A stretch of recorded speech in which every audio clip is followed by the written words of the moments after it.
dirt road in a gooseneck, saddle up with me.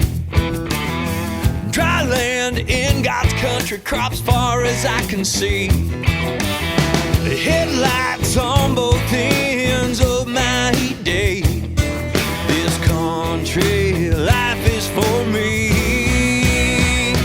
Ride with us, HPJ.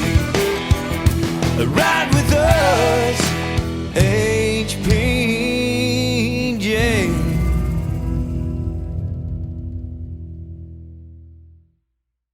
Good noon, everyone. I'm Nick Wells.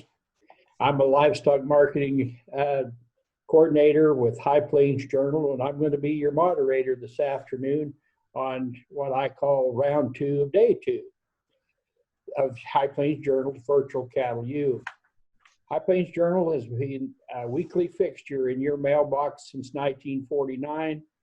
We grew up right along beside the cattle industry in the state for the past 70 years. Our award-winning editorial staff has reported on every segment of the cattle industry, from the cow-calf operations in the Great Flint Hills to the stocker cattlemen of Oklahoma, the feeders in Nebraska and Iowa, all the way down to Texas and everywhere in between.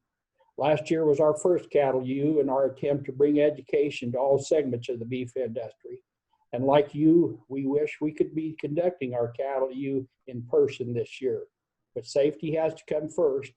And so we are very gracious and to our flexible speakers and sponsors that have provided this virtual platform. We're looking forward to July in 2021 when we can once again return to the in-person Cattle U, and we hope you can be with us. But today, let's go over a few things. Some of you that haven't had this experience yet, many of you are fully aware of everything that happens in the Zoom webinar. But for those of you, like I said, that haven't and they're unfamiliar with this, we'll share some of the rules. First, we have muted your video and microphones. If you have questions, just click on that little chat box down there in the lower center of your screen and type those questions in to me in that pop-up box that'll be over there on the right, and we'll get to them as soon as we can. All of our sessions will be recorded, and these recordings will be posted on our cattleu.net. The schedule of these sessions is also there. The speakers are posted as well. If you miss a session of the live, you can always go back and catch up on those recordings later. We want to thank our sponsors for the sessions this week, including Hayden Outdoors.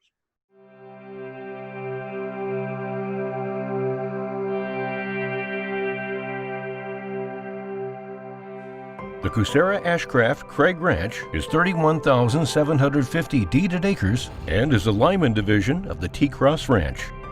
This excellent grass ranch with good sod and tight fences is located just about an hour from Colorado Springs near the town of Lyman, Colorado.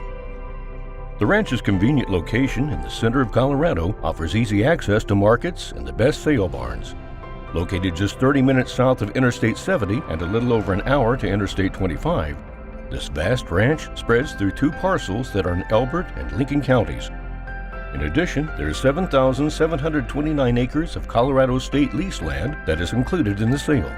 The cattle ranch is currently managed as a yearling operation, with tenants bringing in light cattle in the spring and running through fall. There are experienced tenants in place should the new owners choose to continue the current program. The ranch has 2 units, the Kucera Ashcraft and the Craig unit, which is 10 miles to the south. The fences are in great condition and the properties fit well together, but could also be split into 2 completely separate ranches. There's a plentiful mix of grasses and it's in good condition, not too overgrazed. The Kucera Ashcraft has proper working facilities for shipping and managing their herd with excellent fencing. The Craig unit is also a profitable grass ranch with few improvements and quality forage. The improvements on both ranches are modest and just right for the serious operator and conscientious investor. Hunting on the ranch is diverse, offering small and big game pursuits. The ranches are located in Colorado Game Management Units 106 and 107. There are decent numbers of antelope and some quality white-tailed deer and mule deer. There are also blue quail and a manageable amount of predators for the buyer with a passion for hunting. The ranches have valuable live water for livestock, and there's a fishing pond on the South Ranch for those much-needed breaks. There are mineral rights available on the ranches, and exact acreage and details of the offering are available upon request. The North Ranch has a wind lease, and there's a potential for income from this development. For your private qualified showing, please contact Dax Hayden at 970-674-1990. Our sponsor for our first speaker this afternoon is Kinsley Feeders, which is a state-of-the-art custom cattle feeding yard about 4 miles south of Kinsley in southwest central Kansas.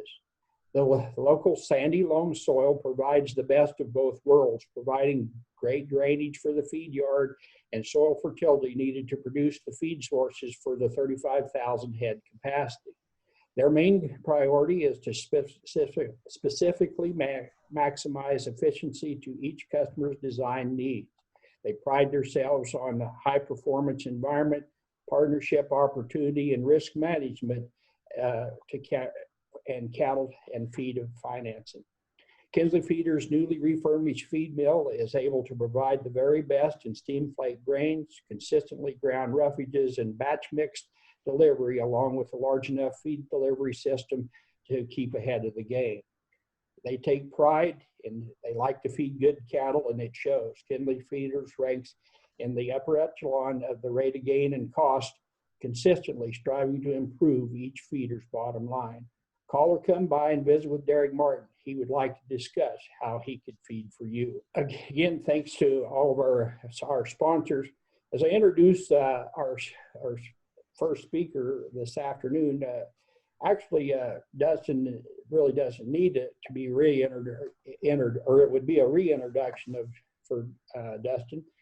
But when we were trying to decide, what topics we were going to cover, and one of the things that we thought was really of interest to what's going on in the cattle business right now, cow size was one of the things that we wanted to hit on.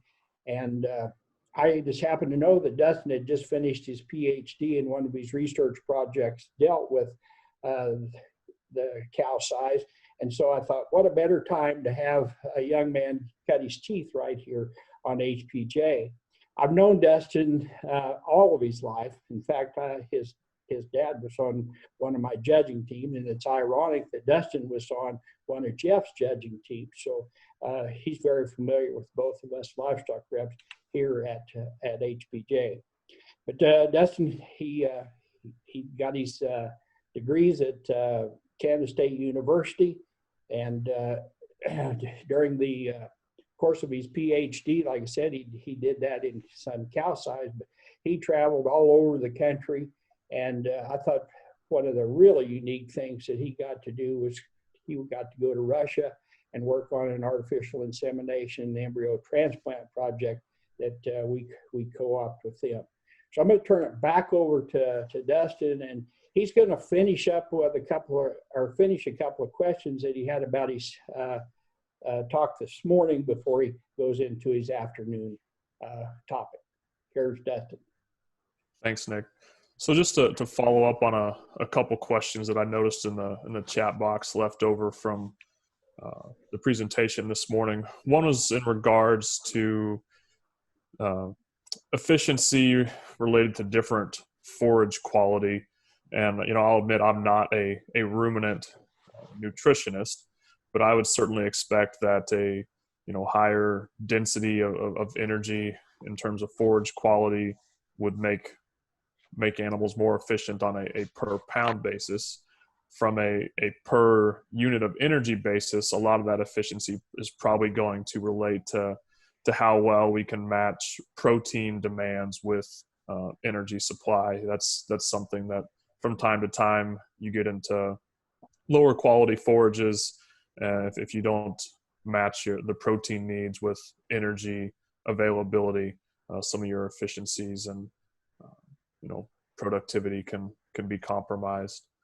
One of the other questions was around, now that the industry seems to have a lot of these big cows, 1,700 pound cows. how do we get back to a more moderate framed female? And just to recap for a few folks that maybe weren't on the webinar this morning, the research that we did at K-State suggests that the most economically efficient cow in a scenario where you're keeping replacements and breeding kind of a constant mating system, they're probably in that 1,200 to 1,400 pound range. So you can balance both nutrient demands as well as the potential for growth and finishing at heavier weights. So how do we get these 1,600, 1,700 pound cows back to that 12 to 1,400 pound range? And honestly, the quickest way to do it would probably be to buy replacements from another operation that has more moderate sized cows. Otherwise, breeding a cow herd back to a smaller, more moderate size, that's going to take time. The generation interval in cattle is 3 to 5 years, depending on an operation. So it took us a long time to get to where we are today. And if we want to backtrack a little bit, that's going to take time as well. And I think this question kind of leads into another question that was asked around retaining ownership and different mating systems. So the specific study that we did, that we modeled, stopped at weaning. So it assumed that all animals were sold at weaning, except for replacement females, which were retained and kept within the herd. One alternative, type of mating system that could definitely have some merit would be having a terminal sire system, high growth, great carcass genetic type sires on top of some of those small cows. And just to recap again, what we found was that even though the smallest cows, the 1,000 pound, 1,100 pound cows, were very efficient from a nutrient requirement standpoint, if those calves are discounted at weaning because there's a good likelihood that they might finish at a lighter weight than calves from heavier cows, or maybe not have that same growth potential. If you set up a terminal system, mating those high growth terminal sires to those, the small end of the cows, then that potentially would create an avenue to get a little bit of the best of both worlds. But what that also means is that your operation would either have to have a separate mating program, a separate breeding system for replacement females, or you'd have to buy replacements off farm, because you wouldn't maintain that ultra small cow size if you kept back replacements from terminal based sires. Another thing that I think we're interested in, and my collaborators on this project are interested in doing, is taking it beyond weaning and really looking at both biological and economic efficiency at the same time for cattle, all the way through the production system, all the way through stocker backgrounding and through the cattle feeding phase. So I think that pretty well hits the questions that we missed at the end as we were wrapping up. All right, so switching gears, gonna take a look at the influence of macroeconomics on the beef industry. So obviously 2020 has been a year of major extremes, both from a health standpoint, from a supply chain standpoint that really impacted the beef industry, and obviously from an economic standpoint. We saw unemployment rates spike to nearly 15%. The latest data for August, we've recovered and we're back to about 8.4% unemployment rate, but still concerningly high, and we have a long ways to go. From a gross domestic product GDP standpoint, we've also seen incredible extremes, with second quarter GDP falling by nearly 32%. So as as the beef industry, we need to be thinking about how does this impact our business? How does this impact our ultimate customers, the consumer? But before we get into that, let's put it in perspective. How bad is this year really from an economic standpoint? Our macroeconomic team at Rabobank is estimating that 2020 will be the worst economic downturn since the Great Depression. So we're definitely dealing with some concerning trends. So what does this mean from a beef consumption standpoint and a beef demand standpoint?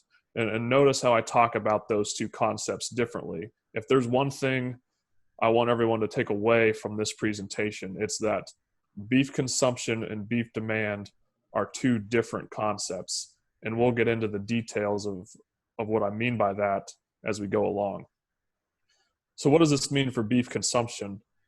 That's, in theory, a pretty easy answer if you can project beef production. Beef consumption tracks beef production. Even if you look at our last recession, the global financial crisis from 2007 to 2009, beef consumption tracks right in line with beef production. So why is that? Beef is a perishable product that is best consumed fresh. Therefore, we really don't have a robust infrastructure for freezing and storing beef.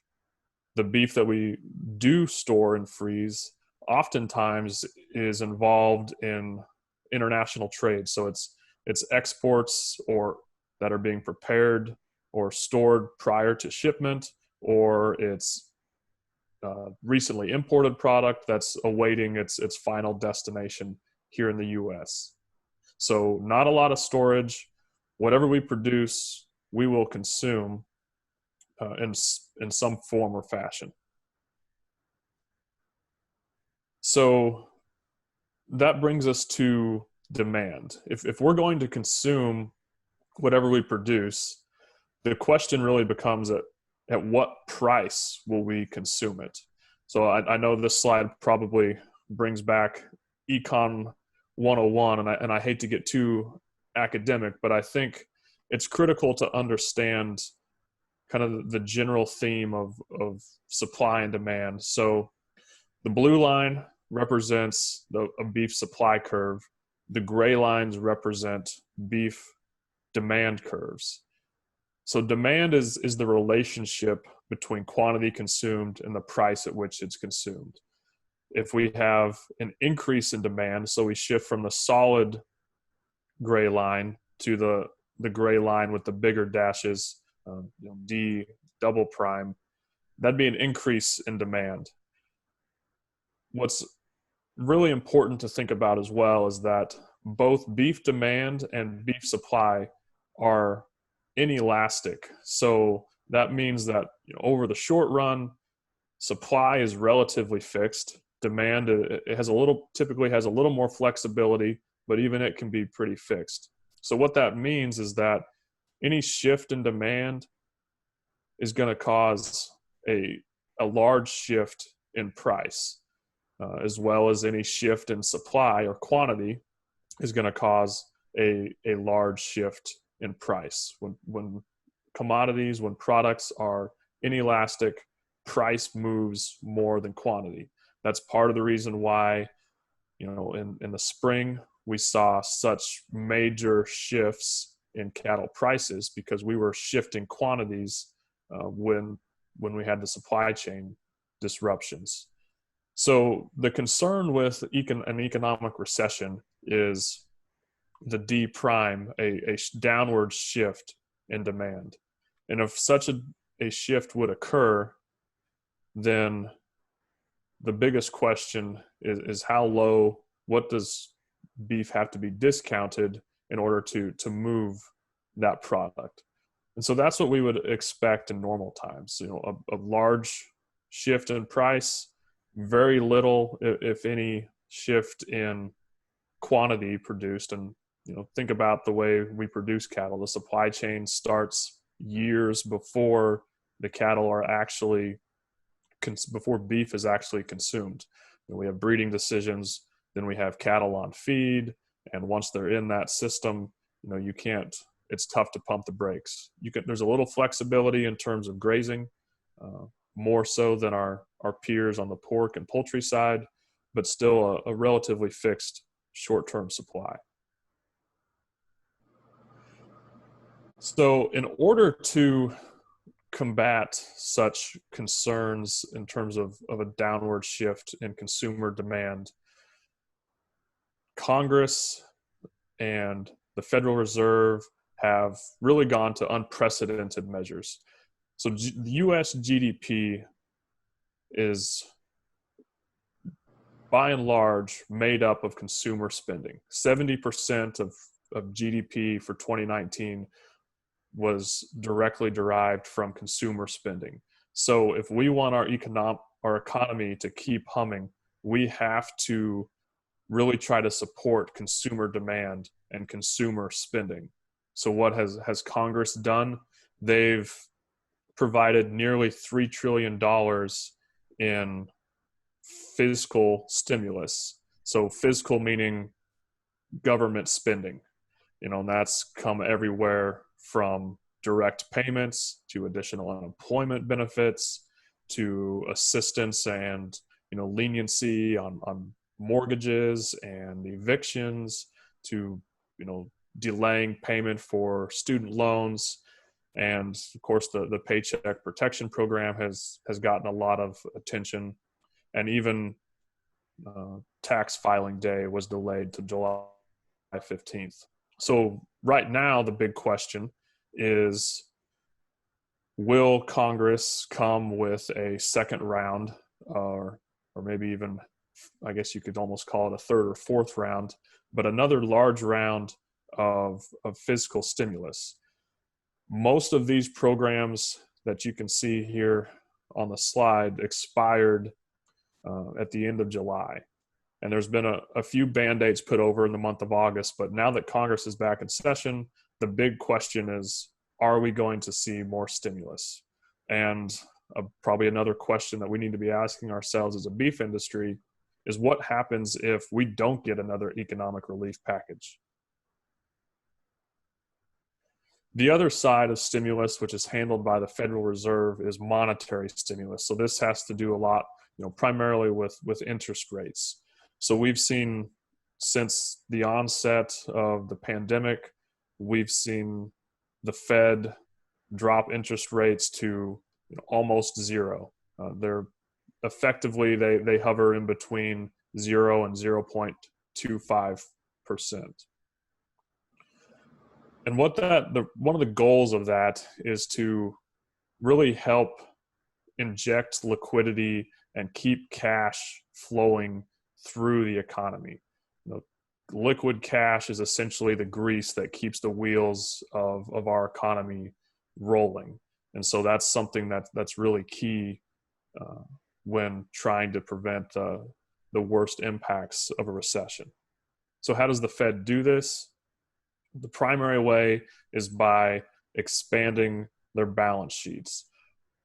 Effectively, what the Fed does is it goes and buys U.S. Treasury securities and mortgage-backed securities, as well as a few other assets. And in the result of the Fed buying those assets is that the Fed takes hold of those assets and trades them for cash. So now the rest of the economy has more cash to spend and get flowing through the system. And you can see that we're up to nearly $7 trillion for a Federal Reserve balance sheet. And a lot of these policies that we're seeing today were first put in place in the last recession, in the global financial crisis. And while we were starting to, take the balance sheet down before the crisis, before the pandemic, that's recently exploded. So with all that stimulus, both from a fiscal and a monetary standpoint, I think we really have to ask ourselves, have we truly felt the recession? There's a lot of people that have benefited from this extra income. And on the flip side, in a lot of ways, we're probably spending less money. We're not driving around as much. We're not commuting every day. A lot of us are working from home. We're not going on a big vacation. So we have increased stimulus and, in many cases, less spending. So if we were to forecast beef demand, so this is an index that K-State keeps, and I put it, they reported on a monthly level. I averaged it into quarterly levels. And if you predict beef demand on a quarterly basis using just GDP and the seasonality of those different quarters, you would expect, or would expect, a major drop-off in beef demand in the second quarter. Again, remember that GDP number dropped by almost 32%. But that did not happen. And there's probably several reasons for that. One is the question of, have we really felt the recession from a monetary availability standpoint? Have we really had our belts tightened and taken cash, lost a lot of cash in our wallets because there's been so much support in the economy? I think another aspect of this probably has to do with just the mentality of stockpiling in cases of stay-at-home orders and lockdowns, making sure that there's a lot of just basic needs, basic products that can be met, and make sure you have enough food to eat at home if you can't go out as much. So there's been a lot of stockpiling as well. Another question, and it's a big discussion point if you follow any of the, the discussions on Wall Street and what's going on in the macroeconomic community. There's a lot of discussion around what's inflation going to be once we get through this pandemic, because we've seen so much stimulus and such a large injection of cash into our economy. Is that going to produce major inflationary effects? In last week at Jackson Hole, the Fed announced a little bit more flexible stance in terms of their traditional 2% inflation target, maybe letting it get a little bit higher than that typical 2%. One point that I want to make through this chart here is that in an inflationary environment, holding commodities really isn't a bad place to be.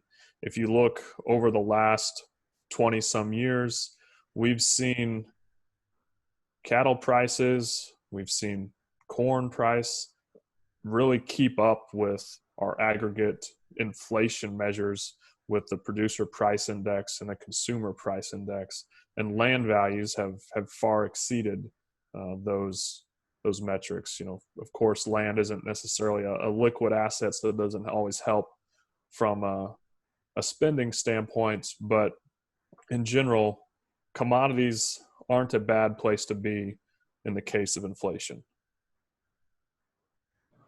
The other side of this that we've all experienced probably firsthand is just the shutdown in food service and opportunities to eat outside of the home.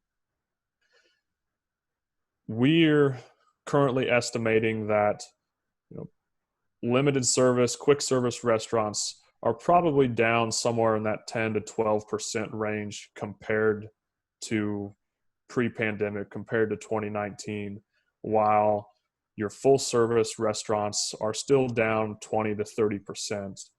But keep in mind that 20 to 30% is still accounting for pickup orders and carry out. So a lot of those restaurants shifted their business model. So we're probably in that easing out phase where we still have a ways to go in terms of recovery. If you look at the full dine-in experience, Open Table keeps track of their reservations on a daily basis compared to 2019. And the last few weeks, those reservations for full dine-in have been down 40% or more. And that really has an impact on the beef industry. Most of, a lot of beef, especially the high quality beef, is consumed at white tablecloth restaurants. Not only has dine-in really been hampered by this event, but travel. There's a lot of prime steaks that are purchased on corporate credit cards. And you can really see that if you look at the spread and cutout for 2020 compared to the 5-year average. The prime over branded and prime over choice spreads have dropped off dramatically. And the Ty Lawrence, the speaker from earlier this morning, really alluded to this by mentioning where a lot of this prime product is consumed. It's consumed at high-end restaurants in big cities, and a lot of those restaurants just aren't operating at normal levels. On the other hand, your branded product, and choice product, which really has a large presence and has become a mainstay at the retail level over the last decade, is doing pretty well. And again, that's something we'd probably expect, given that the majority of our beef consumption has shifted over to the retail side. Just from a recovery standpoint, we're estimating that it'll probably take 8 to 10 quarters to really recover on a food service perspective. So that means that hopefully food service is recovered sometime in 2022. If we look back at the Great Recession, it took 7 quarters for recovery, but we've had a lot bigger drop in terms of both food service and GDP than we did in the financial crisis. Another major impact that economic challenges can have is on trade. So if there's economic challenges in a major importing country, that's going to probably reduce the amount of product that they import from major exporters. And we saw that in the last recession. So, if you look at this chart, the green line represents GDP for major beef importers. You're seeing that decline there in the last recession, with the orange line being imports as a percent of their supply, which dropped off quite dramatically, and exports as a percent of production for major beef importers or beef exporters. So a lot of your major production countries such as the US, Brazil, Argentina, Canada, really flatlined and even decreased off of its pre-recession trend. Another really interesting aspect to follow through all of this pandemic has been movement in the US dollar. Initially we saw a big spike in the strength of the US dollar, and a lot of that has to do with investors really shifting money away from high risk assets into a rush for cash or a rush for US treasuries, which are really considered the safest investment that's out there. So if you have US treasuries, they're denominated in dollars. You have to hold dollars to hold US treasuries. So everybody who wants dollars, the value of the dollar goes up. Recently, we've seen those highs come off, and that does benefit exports, particularly if we look at where the US dollar compares to other major beef exporters. So we saw in the beginnings of the pandemic, the currencies for our major exporting competitors really dropped off. If you look at the gray line and the 2 blue lines, those are Canada, New Zealand, and Australia. Those really dropped off, but recently have regained strength. And that is a benefit to the US. It makes us more competitive from an export standpoint. On the other hand, our South American neighbors, their currencies have weakened considerably and really have not recovered. One of the things that the U.S. has going for it on an export standpoint right now is the strengthening of the Australian dollar compared to where it was just a few months ago. Because Australia is our major competitor in East Asia, think of Japan, South Korea, those major countries, major export destinations for U.S. beef. And if you look at exports year to date, the monthly data is most current through July, and we're still down about 10%, but we had a lot to make up, because if you're not producing a lot of product, as we were not in April and May, you can't export that much. But if you look at our weekly data, we've actually come back to about even with our 2019 volume of exports. So, we'll see how this plays out, but Australia also has record high cattle prices because they are just coming off of a drought, and coming off of that drought, they're keeping a lot of replacements. They've had good rain, so they're not harvesting nearly as many cattle. So they've got high prices, a stronger currency, and we'll see how that plays out for the U.S. Another big topic is what about the stock market? We see these major challenges facing the real economy, but yet the stock market has gone to record highs. Even though it collapsed at the beginning of this pandemic, it's been on a real boom recently. And a lot of that's driven by technology. These gains are concentrated primarily in just a handful of technology stocks. Another thing to keep in mind is that the stock market is forward looking. A lot of people are expecting to see a pretty good bounce in terms of economic recovery once we get our economy open back up again and get out of the stay-at-home orders. Another common thought is don't fight the Fed. You hear that quote a lot if you follow economic news. And a lot of that is really saying that the Fed has indicated and thus far shown that they will backstop the economy and they will provide all the liquidity needed. So don't worry about it. There's also the theory of the greater fool. So what if I buy a stock at too high of a price today based to its fundamental value, if some other fool will buy it at a higher price tomorrow? So really, I think the take home here is that it's not the real economy. It can definitely be an indicator. It can definitely be important, particularly if someone's approaching retirement. But most of the U.S. does not get their spending dollars based directly from the stock market. So what are the key points with this look?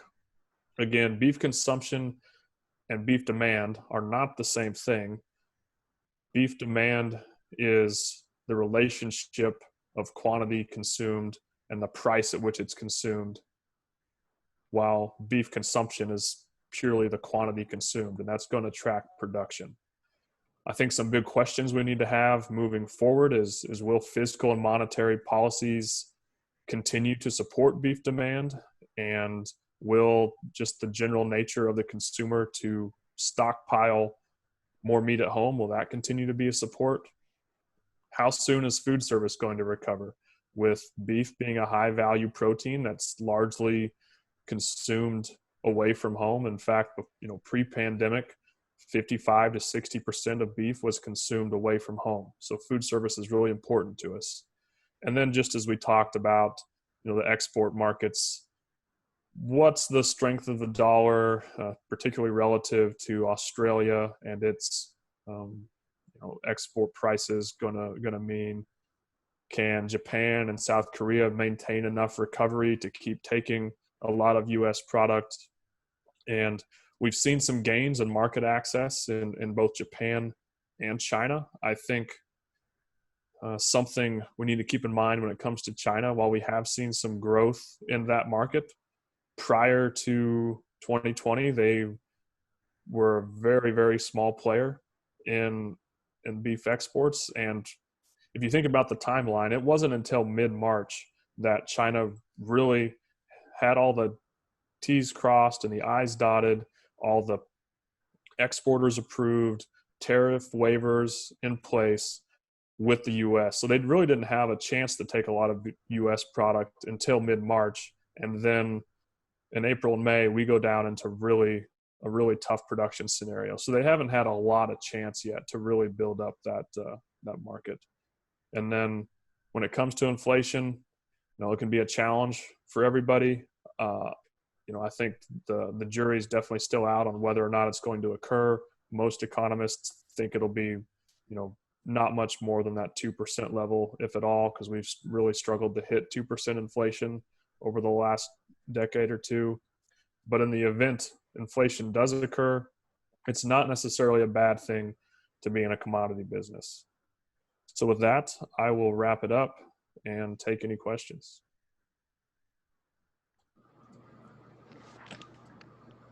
Okay, thanks, Dustin. We've got a couple of questions.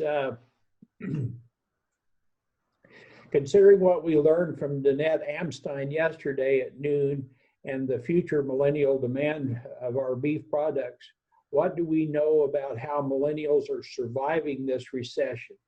Will they be in the place in 2 years to help with that restaurant demand like they were in 2019 and before? Yeah, that's a great question. And I think the millennial generation is one that really has been challenged. A lot of that generation was entering the job market during our last recession, and we're still recovering from that when we entered this crisis. And there's really a dichotomy in the challenges that this has placed on people from an employment standpoint. People that have the opportunity to work from home, a lot of your white collar type jobs have really not been horribly affected, whereas some other jobs where you've seen furloughs and people losing their jobs have really been challenged. So I think it could be tough from a millennial standpoint, but again, I think it comes down to what's the government going to do to really hold us up. So far, they've given every indication that they're going to do whatever it takes to prevent an economic catastrophe. Another question, Dustin, is what will replace food service demand in the meantime? Do we think there's a potential in boxed meals and delivered meals that will pick up the slack in the next 2 years? I don't know if it's going to pick up the slack completely. I mean, the fact of the matter is, if we are still in a recessionary environment and still challenged from a food service standpoint, we've seen a lot of restaurants go out of business. That's going to be tough to make up. But on the other hand, I think we've really seen restaurants get creative in how they can deliver product, whether that's, kind of a prepackaged pickup, as mentioned, some boxed meals with a lot of the programs, school programs going on. So I think there are areas where we've been pleasantly surprised at how nimble the industry has been. I mean, at the end of the day, people have to eat, and we'll figure out ways to do that.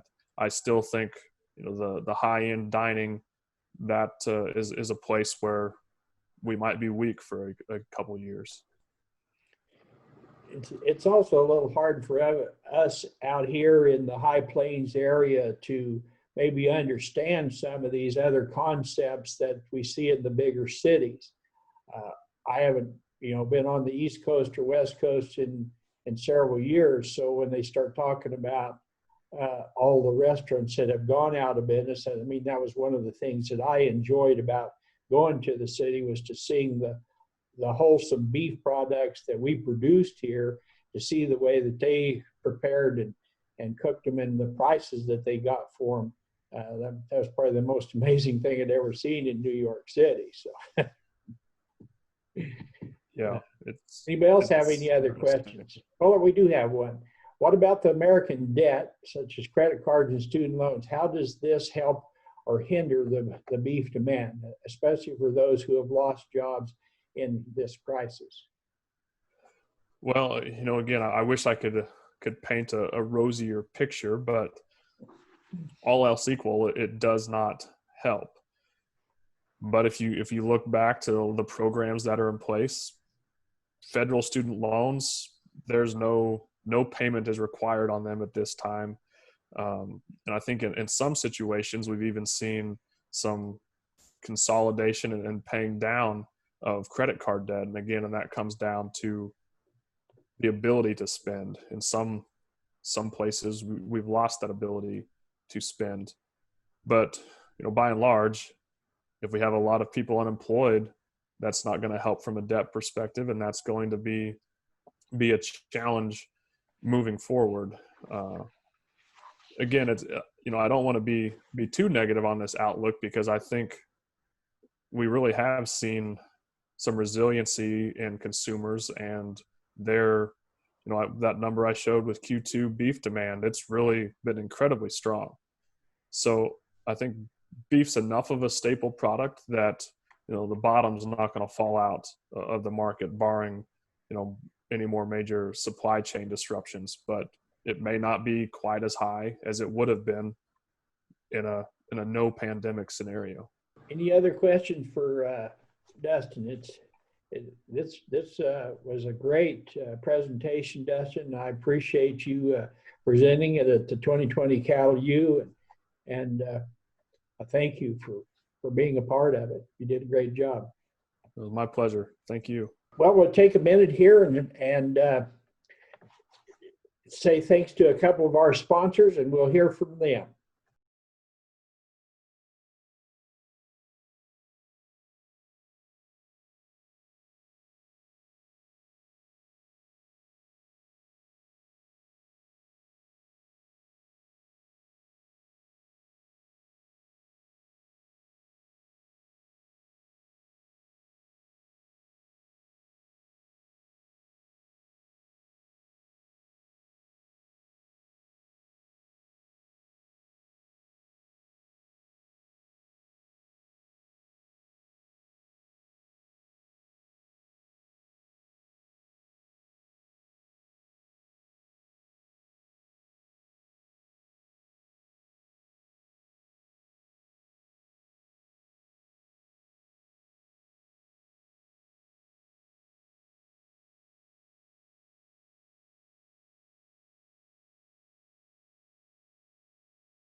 City streets were quiet this spring. The soft wind and even the tentative presence of wildlife for the first time in ages. A fresh scene of the solitude we've known all our lives. In that shared silence, uncertainty took root. Sitting in family circles with unanswered questions, we longed for the wisdom of our grandparents. People who pulled themselves up by their bootstraps through the Great Depression, across oceans and borders to build businesses, farms and families from nothing, across beaches and battlefields to force back the tide of tyranny. Perhaps more than ever, the world bends its ear to the wind, listening for their voices, a faint sound for many. But memories stay longer here, worked into the landscape. My family has been in that same exact spot for 9 generations. Names like fence posts driven into the soil. Whenever I feel lonesome for my grandpa, I can just ride across the prairie and it's like he's right there with me. I lived in my country in 78. I was young. I was just turned 16 years old. I had no education, so I had to do the hard work. Men and women formed by this stillness. This is about as near to heaven as you can get, and I've been just about as close to hell as you can get too on this outfit. I thought I might starve to death for a few years. Faces carved by the wind. I can remember walking through snow just belly high, where it took 2 hours to walk a half a mile to get the cattle fed. If they got their back to the howling wind and they got a coat of ice on them, I feel the same way they do. Souls counseled by that old wisdom of resilience. The only way we could survive was to double the size of our operation when our neighbors were going broke and selling their farms. Accepting the unimaginable with steady faith and unyielding diligence. They had this sign hanging up above their bar that said, "We have done so much with so little for so long that we feel like we could do anything with nothing in no time flat." The old simple wisdom is abundant here. Well, we're an optimistic bunch, I guess, or we wouldn't be here. When things like this happen, and they will happen, my dad used to say, never give up till you're dead. This whole community really came together. People's houses were completely underwater and they were still over here helping everybody else. I've heard the word devastation and catastrophe and disaster. And I like the word opportunity, hope, look to the future. People before us endured hardships and droughts, and I wasn't going to be the one that's going to quit. It blows through quiet cafes and ragtag barns from one coast to the other. You can't change a drought. You can't make it rain. You can't change this market. We can't do anything about this virus. It just take care of ourselves, take care of our people. That's all we've ever done. May it rush through all our small towns and pastures, sent like letters from knotted fingers scrolling cursive only her grandchildren can read. It's just been a good pause, I think, for everybody to stop and take a look at what matters. Letters pinned to every post of weathered wood and every family table. I've probably said more prayers in the last 60 days than I have the 6 years prior to that. And may so many in chaos be comforted and guided by the speech and gaze of the one who seasoned every storm with face to the wind. All to sit by the fire with grandchildren and tell them when the wind howls, be all right. Storm's gonna pass. Day's gonna break. Hang tight. Then pulls on his boots and gets back to work. We'll come out on the other side.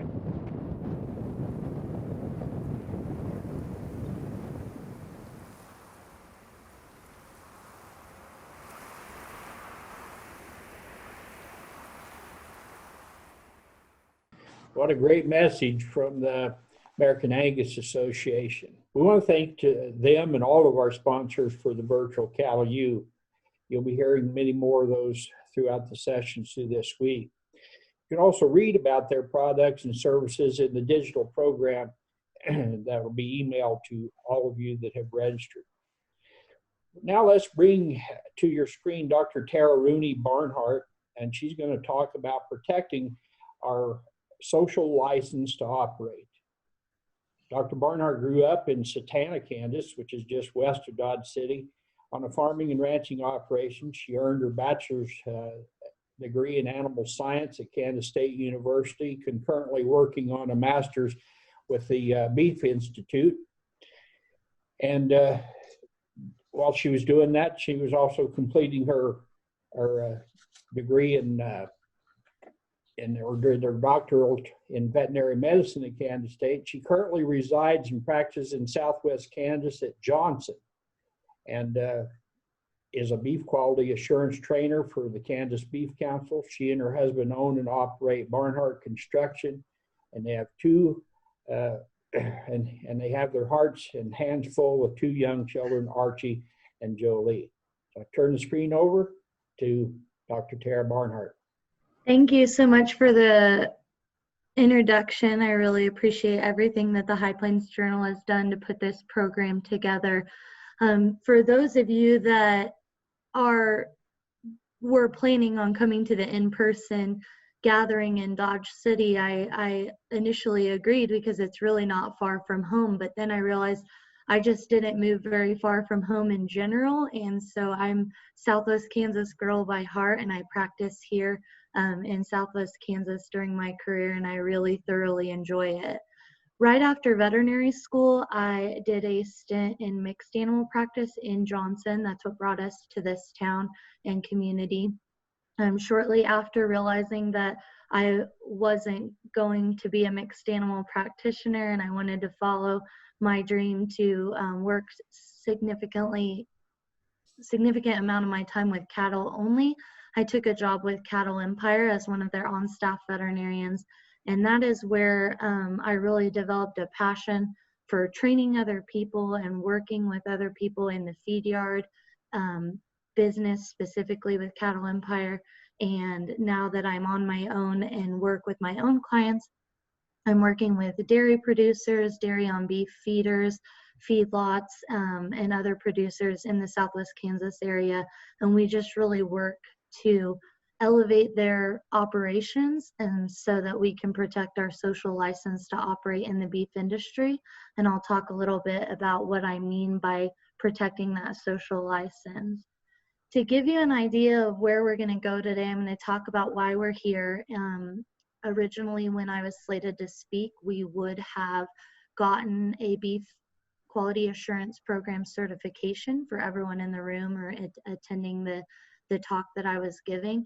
There's some challenges with that online. Virtually, it's difficult to determine who all is in the room if you're sharing the computer screen with family or employees. And it's difficult to handle that from a certification standpoint. But don't hesitate.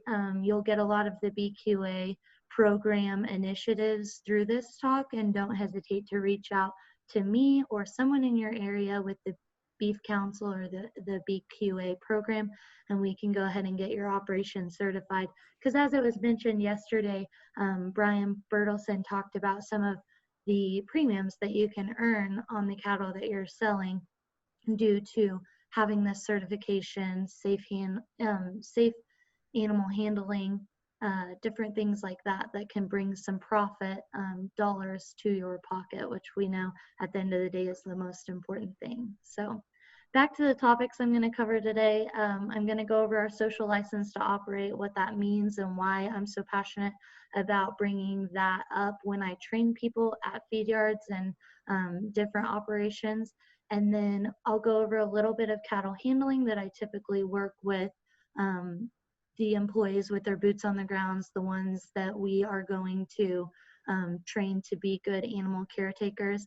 I'll touch a little bit on the BQA program, and then I'll entertain any questions, and I'll share my contact information if you have questions in the future that come up after this presentation. So why are we here, and what is a social license to operate? Big businesses talk about this a lot, and our social license to operate is what our consumer is willing to allow us to do to produce the product that they're willing to buy. And so yesterday when Danette talked about the consumer often being the last person we mention when we talk about why we're here, why we're involved in the beef industry, that has to be turned on its head. We can no longer talk about, I want to pass this business on to my children, I want to pass this business on to my grandchildren, because if we don't have a consumer who is willing to pay for the product that we put in the grocery store, we don't have anything. And so we are truly, truly privileged that we get this lifestyle and we get to promote this industry. I'm truly privileged that I get to work with beef producers, both on the dairy on beef side and the conventional beef side. It's only possible because of this woman right here. She's looking at those cuts of beef and she's wanting to take them home to her family. How do we make her feel good about what we're doing on a daily basis and make her feel comfortable to take those cuts home and prepare them and put them on her dinner table? Because it's an important choice for her where she's spending her dollars and where she is willing to put money at the grocery store.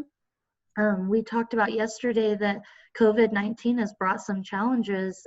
Among those are some of our consumers are faced with using cuts of beef they aren't confident with. So what are we doing to make her confident with that cut of beef that she's contemplating, and give her some confidence when she takes that home to her family? The social license to operate gives us the ability to have consumer trust. We have to build and protect that consumer trust, and then we have to sustain it. And so the consumer trust really begins in our business models, our operating principles.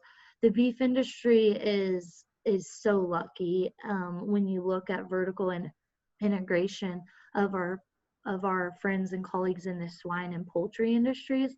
They really have it a little bit more difficult because they don't have that pasture scene, the family that's working cattle on Sunday. They don't have that luxury that the beef industry has. We still have a majority of our cattle spending the majority of their life with a family just like yours and mine. And so we build, or we start that consumer trust by showing them what our business models are, teaching them about our operating principles, showing them programs like our beef quality assurance program so that we can begin to get that trust. Then we need to build and protect that trust. How do we do that? We do the right thing. And then we need to be seen doing the right thing. And sometimes we need to be able to document that we did the right thing, right? Some of my bigger feedlot clients and dairy clients, they definitely know about how often they're going to get audited and what it's going to look like and how to document everything that goes on a daily basis in a feed yard. But we need to trickle that down to the cow calf, to the stalker, to the grow yard. How do we get everyone on that track of being willing to do the right thing every time, and then also be seen doing the right thing? A great example of this was seen with the Fairlife Milk Company. They have many dairies. The system that they put into place worked, right?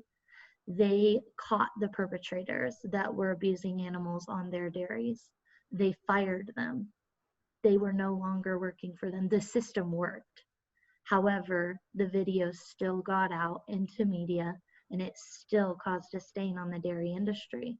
And they're building it right back. They didn't fall, they didn't crumble. They're going to come back stronger, just like that video previous from the Angus Association. They're going to come back stronger, and they're going to do the right thing. But now they're going to be seen doing the right thing, because I think there's a camera on every square inch of every single dairy that supplies milk for Fairlife. Just an example of somebody in our ag industry that has faced something pretty serious in recent years. And then sustainability, as if that isn't a buzzword that everyone likes to throw around, but a social license to operate requires and ties in really well with sustainability. It's built over time, and it has to be sustained over time. And that doesn't just mean environmentally friendly. It means that we can produce beef the same way that our consumer expects it today and tomorrow. And so that is super important when we talk about this social license to operate and what we can do to protect it. And the rest of my talk is really spending time talking about the animal welfare and animal handling things that you can do on your operation to protect our social license to operate, to protect our privilege to be cattlemen and women in the United States. So cattle handling is one of the things I love doing on a daily basis. I'm fortunate enough to be able to train a lot of people, to work with a lot of people. We have our boots on the ground on a daily basis over here in Johnson and the surrounding area. I don't want to sit here and say that I'm the expert on cattle handling. I work with so many skilled workers that have spent more time handling cattle than I've been alive. They do a phenomenal job. I'm not out here training them because they don't know what to do. I'm training them because I'm giving them the why behind why we do it, when to have the confidence to correct someone who's doing it wrong, and how to train new people who maybe weren't involved with cattle handling prior to coming into their new position at a dairy or a feedlot or a grow yard. So one of my things, and please excuse my Spanish, it's also not the most wonderful Spanish, but I try to get along. I work really closely with a lot of language diverse people. And so one of my main sayings that I talk to these guys about is, in Spanish, it's lento es suave, suave es rápido. And that means slow is smooth, smooth is fast. And we talk about this when you learned to shoot a layup for the first time in basketball. You didn't just go 90 miles, well, I never went 90 miles an hour anywhere because I was really slow, but you didn't just get a basketball and run down the court, shoot a layup, and have the correct footing and the correct hand placement and just do it all perfectly, did you? No, your coach broke it down. They took something commonly that you'd need to do in a basketball game, a skill you would need to acquire, and they broke it down. And you didn't get good at shooting a layup until you were really slow. You broke down the footing, you broke down what you were supposed to do with your hands, how you were supposed to switch the ball over, and what you would do to finish your shot. You broke it down very slow, and in that instance, you became very smooth. And once you did it a bunch of times very slowly, you became very smooth at doing it. And once you're doing things smoothly, you're doing them faster. So we've got to slow our people down. We've got to teach them that to get really good at a craft, you become smooth. And once you're smooth, you're handling cattle at a faster speed, and nothing is a race when we're working with cattle. And so a faster speed means an efficient speed. It means at the feed yard, we have 800 re-implants that we need to get through the barn today, and we have this many hours to do it. How can we arrange our work and be as smooth as possible, and it will get done faster than what we thought by just ramming and jamming things around? So to talk about some of these cattle handling things, you have to really break it down to the very beginning, the very basics. And I love putting these pictures up because my family means the world to me. The picture on my right, or your guys' left, would be my grandfather Archie and my dad on a horse. I won't even mention how old that picture is, but it's a good old family heirloom. And then the next picture is my son and I in the feed yard checking on some cattle. And you want to talk about something that hasn't changed between these two pictures, and it's cattle behavior. And that's something that was the same back when my grandpa used to handle cattle, and it's going to be the same when Archie's old enough. My little Archie is old enough to be handling cattle himself. And these basics of biology don't change. So once we learn them, we commit them to memory, and then it's something that we just live with. So I broke it down to the 5 Ps, and you're going to laugh because some of them have maybe better words, but they didn't all fit together. So the first thing is personality, and that's a super important skill to be able to teach employees, but it's also important for you to know the personality of the cattle that you're about to handle. The personality of some Holstein steers that have been on feed in a feed yard is completely different than the ones that came up from Louisiana in this rainstorm that prior to yesterday had never seen a human, and a helicopter gathered them out of the swamp. Can you imagine that the personality of how you would approach those cattle, how they're going to respond to you, is going to be pretty different? Most of you, if you're in a cow-calf operation, or you have your own family operation where you're dealing with the same cattle year after year, you have a pretty good idea of the personality of the animals you're working with. Some of our people that we work with at these dairies and feed yards, they don't get that luxury. There might be an ornery pin or a customer that sends really flighty cattle. So we have to teach people to read cattle and figure out what they're dealing with. And it's a pretty easy thing to assess by just walking in the pen, getting your boots on the ground, and figuring out what you're dealing with. Pack mentality. So of course, this is the idea that cattle like to mingle in herds. They like to exist in herds. They are pack animals, and so they want to stay together. If you're ever having trouble with one single animal, go get him a friend. That's what I always tell people that I'm working with, because they do have a herd mentality, and we need to use that to our benefit. Predator and prey relationship is pretty basic. Obviously, cattle are on the prey side of this, but you are seen as a predator to them. So it's easy to forget that when you walk in a pen and you're wondering why they're responding the way they are to you, and it's because you're the predator in this situation. Any movement you make that mimics a predator is going to make them go more prey-like in their stance or their response to you. The prey, the biology of them being prey animals, they also have a very wide peripheral vision, and they have a huge blind spot behind their head. So you need to think about what about their eyeballs makes them respond to humans differently. It's because they're a prey animal. Pressure and release, I always talk about this as please and thank you. When you're going to ask an animal to do something for you, to move in a direction that you want them to go, you're going to put pressure on them. It is so important that then you remove that pressure. You thank them. Thank you for doing what I asked you to do. It's like working with toddlers, right? I may not be an expert at all things. I'm definitely struggling in the toddler bus, but you ask them to do something, you thank them for doing it. So give them some pressure, then let off the pressure, and thank them for doing exactly what you asked them to do. And then point of balance, in this point in my career at my young age, I will not sit here and say that, certain schools of thought are correct on the point of balance. Some behaviorists will argue that it is at the eye, the animal's point of balance is at the eye. And when I go over the flight zone next, you'll really see why that matters. And then other experts will talk about the point of balance being at the shoulder. I think it's probably somewhere in between, right? We don't need to determine exactly where it is. But the important thing is that point of balance on an animal is their steering wheel to get them to go a specific direction. And so the point of balance being at the eye or the shoulder, I think it changes when you're in a alleyway or a chute. I believe that your point of balance is more at the shoulder. And then if they're out on a pasture or in a large pen, I believe it's more closely related to the eye. But again, I won't argue that point.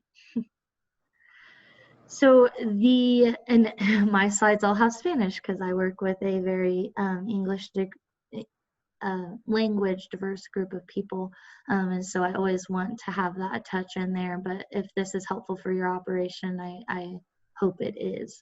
So we talk about the flight zone in cattle, and the flight zone is important for us to understand as cattle handlers, and nobody understands a flight zone better than a group of people who have moved cattle on pasture, right? Because a flight zone is when the space surrounding the animal, that when a human enters it, it will either call attention to the animal or cause them to move. And so this is one of those things that's evolved even over my short career. We used to think of the flight zone as simply round, and all of the diagrams were circular. And you'll see in this diagram, it is much more oval shaped. We believe now, after studying animal behavior and really looking at cattle handling in large production units, we see that the flight zone is much larger in front of the animal than it is when you're perpendicular to the animal. And so you have a little bit more leeway here in front of the animal. Remembering that they're predator and prey, it's important to point out the punto ciega, the blind spot. And that means this big black triangle. They can't see you. Whenever I have a person trying to get an animal to move and they're standing in this area right here, it's really useless. I always pull them and move them to the side. You're not going to get an animal to move from the blind spot. They simply can't see you. So when you talk about the outer edge of the pressure zone, which is a lot of times in animals, you will come to this area and you will catch their attention. Ears up, they'll pay attention to you. They want to know what you're doing. Then you'll move in to the pressure zone, through it, and into the flight zone. Once you cross into the flight zone, the animal will actually move once you've crossed into that area. Flight zone is important. We talked about the personality of animals when you're assessing a group that you're going to handle. And so then the flight zone obviously changes with the personality. You can imagine the steers I talked about from the swamps where they were gathered to come to the feed yard by a helicopter. Their flight zone, their pressure zone, everything's a lot larger than the Holsteins that are on feed. Holsteins in general, you just need to study that and figure it out for yourself. If anybody tells you that they've written the book on Holsteins, they are lying, because they are interesting creatures. But it's something that our industry is dealing a lot more with. And I think they have a fun personality, but it's definitely different and something that's less by all the rules. They kind of change.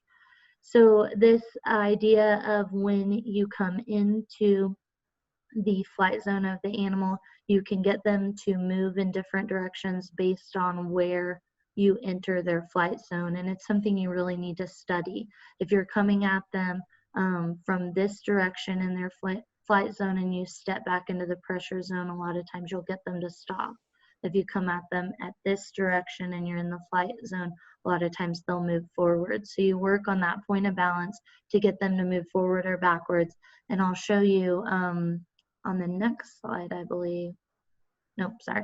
I'm going to talk about the economic benefits first. So the economic benefits of handling cattle correctly should be pretty well perceived by now. Yesterday it was talked about several instances where if we don't have something that pays well and pays real money, then we shouldn't be participating in it. It's very difficult to attribute dollars and cents to good animal handling, good animal care, time spent doing BQA training, time spent on a Zoom meeting with Cattle U and the High Plains Journal. It's hard to put dollars and cents to that, but there's some of these things that you just inherently know are going to make you more money. And I will tell you, from a performance standpoint, we can conserve a lot of shrink. A lot of our cow-calf guys don't worry about shrink too much because it doesn't affect your bottom line, but in the feed yard that means real dollars, real pounds. And so we've got to be careful at the feed yard with good animal handling, especially in those final days before the day of shipment, or when we bring them onto the yard, so that we get them set up for their reimplant, that they're less stressed when they go through the processing barn. We can conserve shrink on these animals, get them back to feed, get them back to gaining weight. Carcass quality has been shown to increase with crews that produce, that demonstrate better animal handling skills, especially in the sense that they're not bruising the carcasses aren't getting beat up when they're loading trucks, things like that. But we can definitely reduce the amount of dark cutters, stressed out animals, and things like that when we're handling cattle quieter. Productivity is real dollars in your pocket when we talk about not having to repair your facilities or not having to pull in more labor because you're able to work your cattle by yourself. You don't need a day laborer to show up and help you because it's not a rodeo. You're able to do it with just your family members. That's real productivity, and that's a real economic benefit. And then one thing I always touch with on the people I train, and I think everyone in the beef industry shares this sentiment, is safety of humans and animals is paramount, and in that order. We just had a pretty bad accident at one of the farms that I go to, and it was tough. Number one, when my people come to work, I want them to go home to their people safely. And so if we can't handle our cattle in a safe manner and we can't get our people home to their people, we don't need to be in business anymore. And so it is so important to lecture that with your people, because not only from tugging on your heartstrings and these people matter to you, but from the cost of injuries and workman's comp and things like that are real costs to your business. So whenever I give a talk about cattle handling or BQA, people always want to know my opinion on persuaders, so I just went ahead and made a slide about it. Persuaders, I think for the most part, I've put into 3 buckets, and I don't want to say that these won't change in the future. I think this is where we are right now. I think this is how the industry handles it currently, but that doesn't mean that these things won't change and things move around in the buckets. And so in my okay to use buckets, I have flags, rattle paddles, flags with palms, and this picture in the bottom corner is kind of hard to see, but a lot of the guys at the feed yards will take the shaft from a flag that's tattered or torn, and then they will create a pom-pom at the end of it. They create the pom-pom from the spent tape out of the when they're making tags at the processing barn, but you could actually just attach a pom-pom. And these are really useful tools in the processing barn because you can see how he's using it. He's actually loading cattle into a race from a bud box, and he's using this pom to shake slowly right here and extend his reach for the cattle to continue their movement down that raceway and not have to walk over there. So he can kind of conserve his energy with the use of that pom. Rattle paddles, this is my biggest pet peeve, and I'm not getting anywhere, so hopefully somebody else can take this crusade. But rattle paddles are awesome. They're the same thing as the pom, the idea of extending your noise or extending your reach to get cattle to move away from you or move in a direction that you're wanting them to go. If your paddle does not have rattles in it, that means you've used it inappropriately. You must have a rattle paddle because that means you've hit it either on an animal, which is really wrong, or you've hit it on the side of the chute or on the side of the fence or on the tub to try to get the animals to move, and that's inappropriate. Those are loud, shrieking noises that scare these animals and get it to where they're not going to respond well to their humans.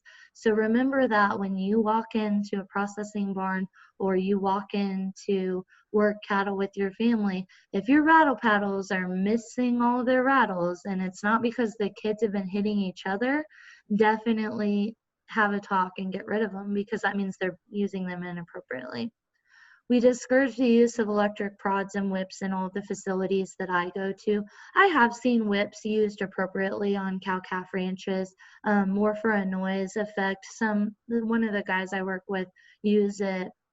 It's more for their working dogs. They hear the crack of the whip, they know which direction to go, and so that the use of whips is, I think, should be discouraged from the standpoint of what that public perception is, what our social license to operate. If that were seen on the news, would people be very pumped about that? Mostly because they don't know what that whip is doing. They don't know that when it's cracking, it may just be cracking on itself.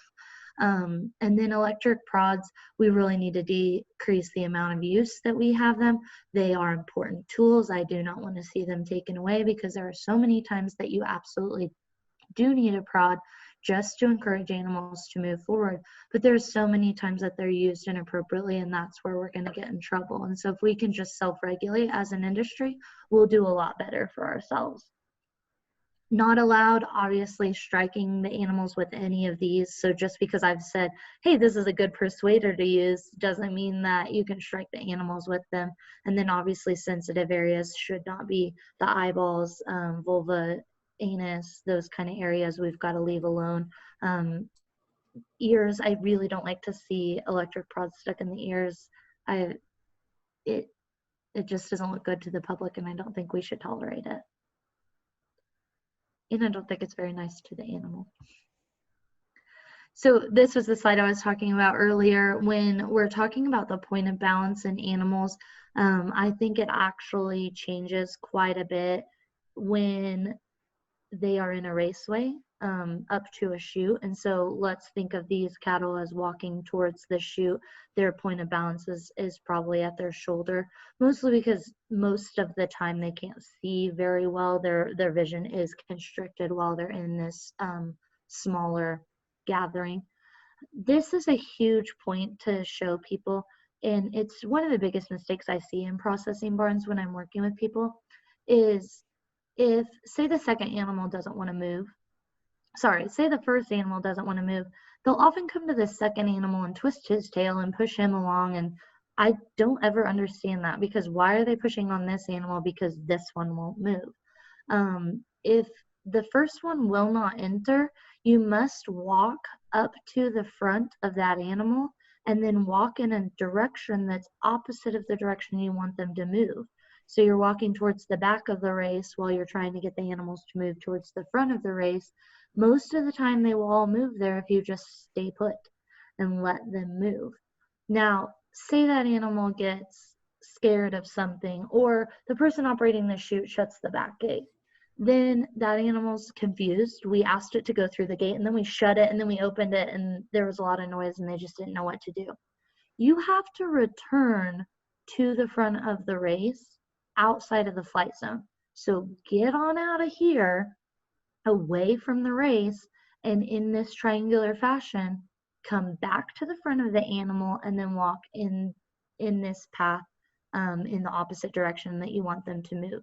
It's so important to leave the flight zone, and it's the number one thing that I correct people on. And I'm going to start arguing with people because I know everyone's in a contest nowadays. Everyone's got a Fitbit or an iWatch or whatever, and they want to see how many steps they get in a day. This will add a lot of steps to your day. But back to our slow is smooth, smooth is fast mantra, it actually gets it to where you might be taking more steps, but the cattle will move more naturally, so you won't have to walk to the front of the chute as often. As long as you keep doing this pattern, the animals will start understanding, oh, that's what she's asking them to do. Let's just keep doing that. When you're gathering animals out of a pen, it is a little bit more difficult, or a pasture. Nobody is better at understanding how to move cattle out of a pasture than somebody who has been in that particular pasture multiple times trying to gather cattle, because there's some nuances definitely. So if the number one thing, do not chase lone animals. If you have one animal that breaks away from the group and gets off by itself, leave him. 90% of the time, once you get your group out of the gate, he'll come, he'll figure it out. He'll say, oh no, my herd left me, I'm gonna go get with them. And if he doesn't, go grab a few head, bring them in, get them a pack, and then move them as a herd. So when I walk into a pen, I'm gonna come into the pen and walk to the opposite corner of the gate you want them to move. Cattle that have moved in and out of a gate a lot of times at a feed yard, like for exercise or reimplant or processing, a lot of times we'll just leave the gate if you stand right where my mustard little cowboy guy is standing. If that does not work, then go to the opposite corner diagonally from the gate that you want them to move, and you need to move in a direction back and forth. And the point of this is so that you get on the left and the right side of their point of balance, or their blind spot, sorry. Their blind spot, they can't see you, remember, directly behind you. And so you've showed up over here, and then you've showed up over here, and then you show back up over here. They start realizing, okay, she just wants me to move forward. And so that's an important distinction to make. Definitely move in this direction. If you have a helper, it's great to have him stand in this corner. If you don't have a helper, once you get cattle moving, sometimes you yourself can go there. Again, this all depends on the flight zone of the cattle and how many times they've gone in and out of a gate. So every time we talk about cattle handling, it always comes up. Do you like Bud Williams style bud box designs, or do you like Temple Grandin, tub, curve, utilizing the animals' need to go back where they've come from design? And I'll tell you, I've worked in a lot of both. I like a lot of things about both, and I don't like a lot of things about both. Both of these people, Bud Williams and Temple Grandin, have done a phenomenal job of helping the beef industry realize very key, important things about cattle handling. What we did as an industry is we took that and said, okay, that's how we have to build everything, and that's the only way it works. Well, no, we can adjust, we can make things that are different. And I will tell you that I truly do not care between a Williams and a Grandin style build. If you're going to build a cattle working facility, if you follow this one principle, it won't matter what you build. It will matter more how much space you have and what your preference is. But if you follow one principle, it honestly does not matter what way you go, bud box or Grandin. And that principle is only bring up the number of head that will fill your race. And so if you have, like in this bud box design, a race that goes to the chute, and you only have room for 2 of your mama cows, that means every time you bring up a group, you're bringing up 2 head. And you're bringing up 2 head, you're shutting your gate, you're getting them to go into the race. You wait a few seconds while they work those 2 mama cows, and then you go get 2 more. So can you imagine who's going to win the step contest when we're working cattle? Yes, it's the person who's going up back and forth to get cattle. And that's because if it's done correctly, you are always on the move. This gate is barely shut. It shuts for a few seconds, cattle go down the race, then you open it right back up, you hold for a few seconds, and you go get 2 more head. That's one thing that people do wrong with the Grandin system a lot of times, is they'll use these tubs, many of these holding areas, as huge holding areas for cattle. Do not do that. Do not teach cattle that when you bring them up there, you want them to stand and walk around in circles until they're confused and they don't know what direction you want them to go in. If you can fit, it looks like you could fit, 7 of these steers in this race. It's a long way up to that chute. These are smaller steers. Go get that many animals. Fill your tub. Your tub shuts. The animals have filled the race. Open your tub, sit there for a hot second while they get some of the cattle moved, and go get your next 7 head.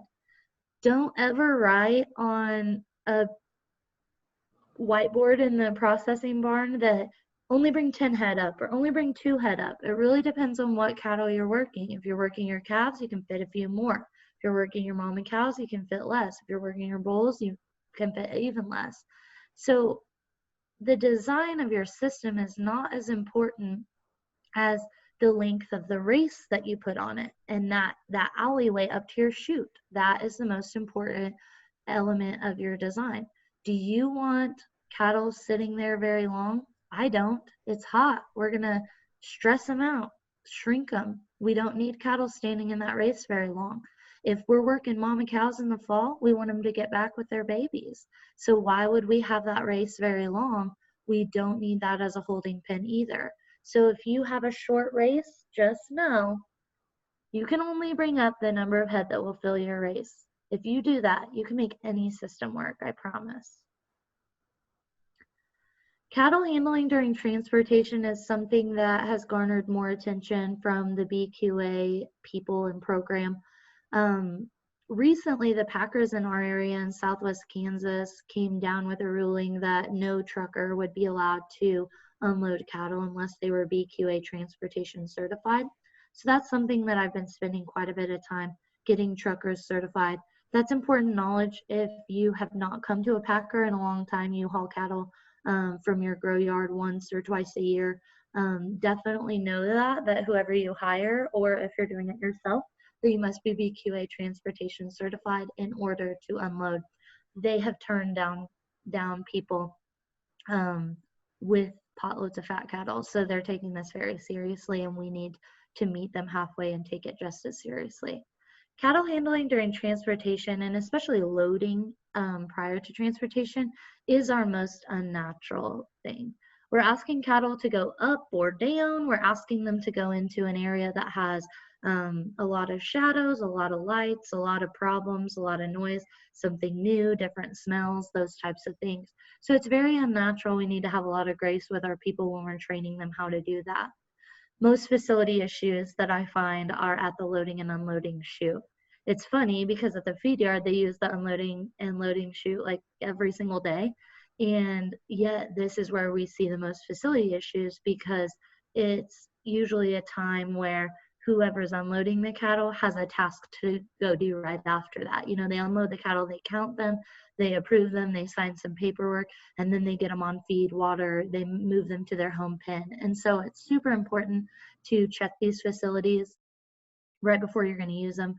Make sure that they're in good working order, safety for the humans and the animals.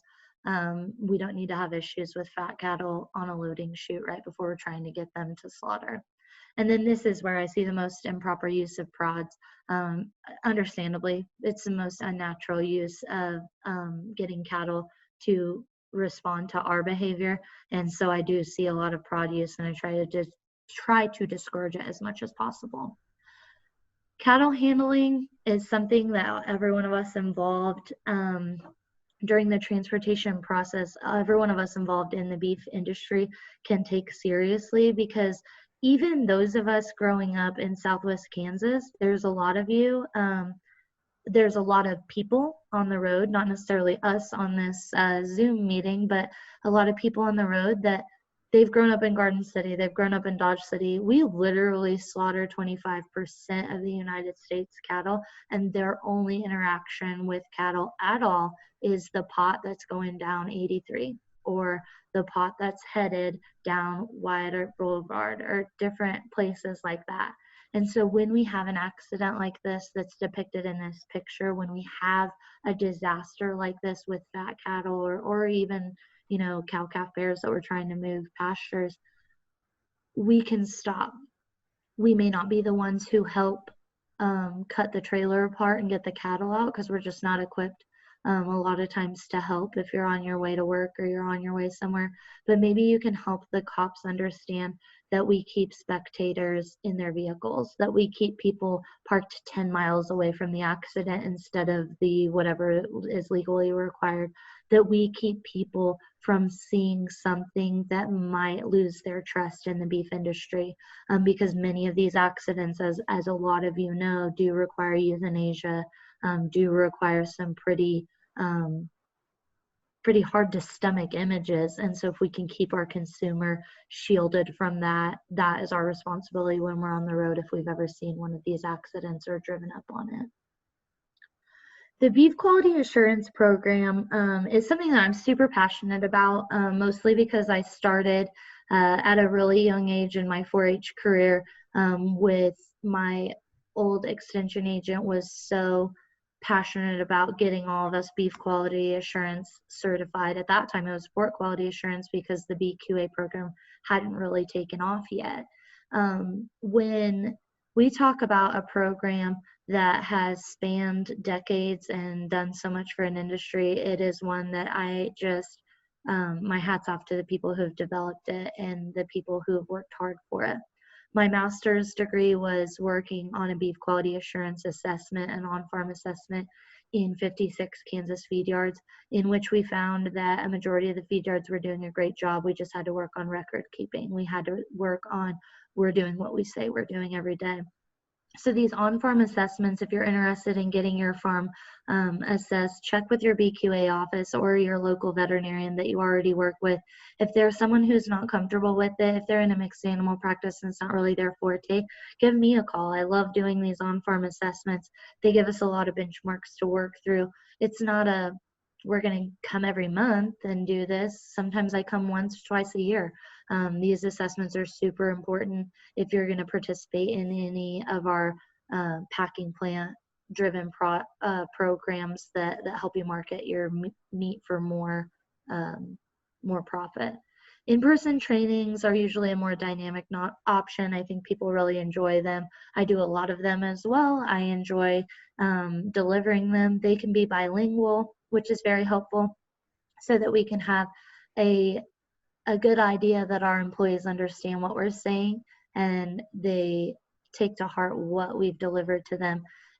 We can do an online training that's bilingual, but sometimes in person I can really read the audience and see, hey, that did not translate well. And there's a lot of things that just don't translate correctly because Spanish and English are not identical languages and they're very interesting in their own right. And so sometimes that when you can read the audience, you do a better job of realizing if the Spanish population has understood what you've said or the English population has understood what you said.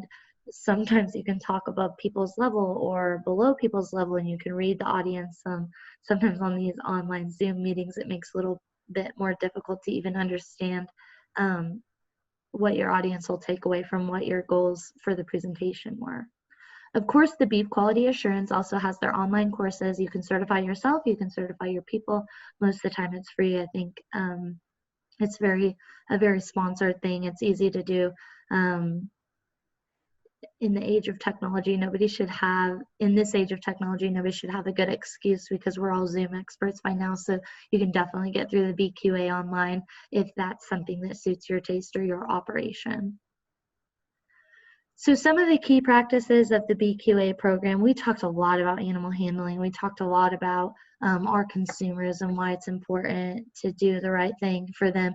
But some of the key practices that the BQA program brings up that I'd like to touch on a little bit, and I'm not going to delve too deep into it, because if you were to get BQA certified after this event, you'll learn more in depth about these. But food safety and quality is paramount for this program. They were the ones who pioneered where we put an injection and why it's the correct place to put it, right? We're not going to ruin the hide, the important cuts of beef. We're not going to ruin things by utilizing poor injection placement. We can do a better job. We can be smarter about that. Food safety is huge. If our consumers are going to have trust in our product, they're going to have a safe product, a wholesome product to put on their dinner table.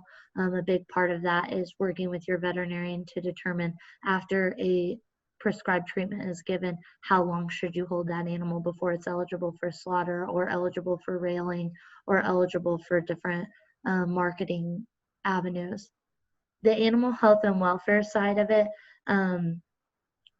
is definitely working with your veterinarian, working with your nutritionist, learning how to properly handle your cattle, like we talked about today on a few of the areas that I touched on. Working with a nutritionist and a veterinarian to establish a relationship that you're doing what you should be doing with your cattle, and that they're well taken care of, and their health and welfare is at the forefront of your operation. And then record keeping is a huge paramount of the BQA program. It's a problem in most operations, even the big ones.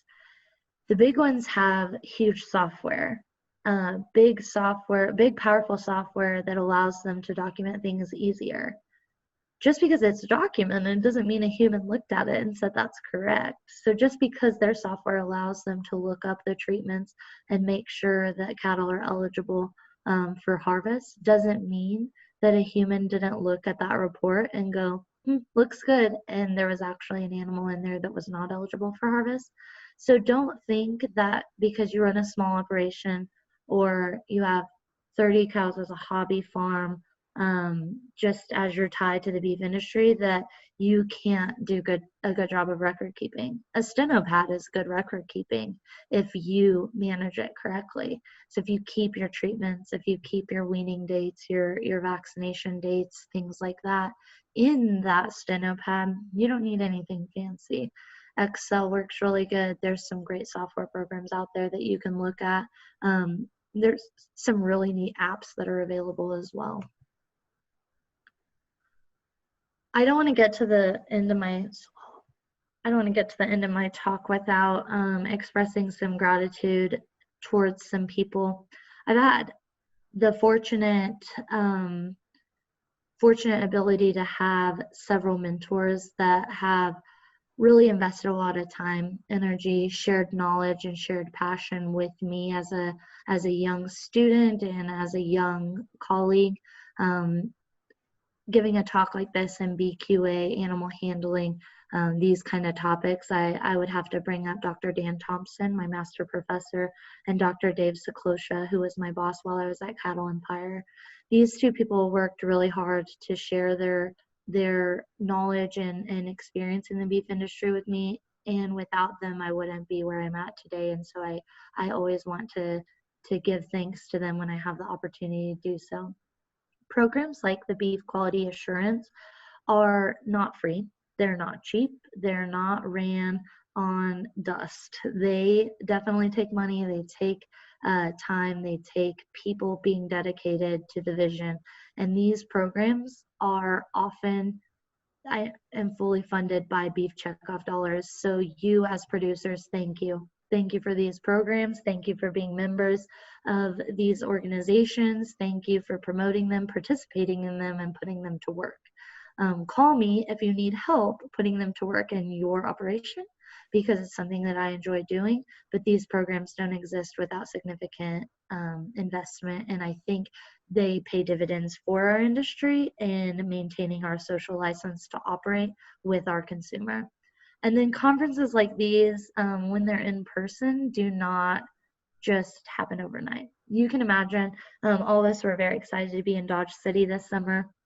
Nobody wanted to do this virtually, but the High Plains Journal and the people who had a vision for Cattle U, who picked out the speakers and arranged everything, and then technologically completely changed it.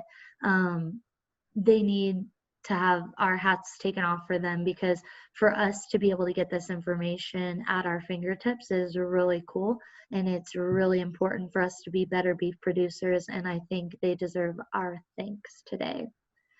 Any references that I made, just so there's no conflict of interest, any references I made to a Grandin system, to a Bud Williams system, I get no financial obligations from those people. Those are just systems that I commonly work with on a daily basis and know that are used in the industry.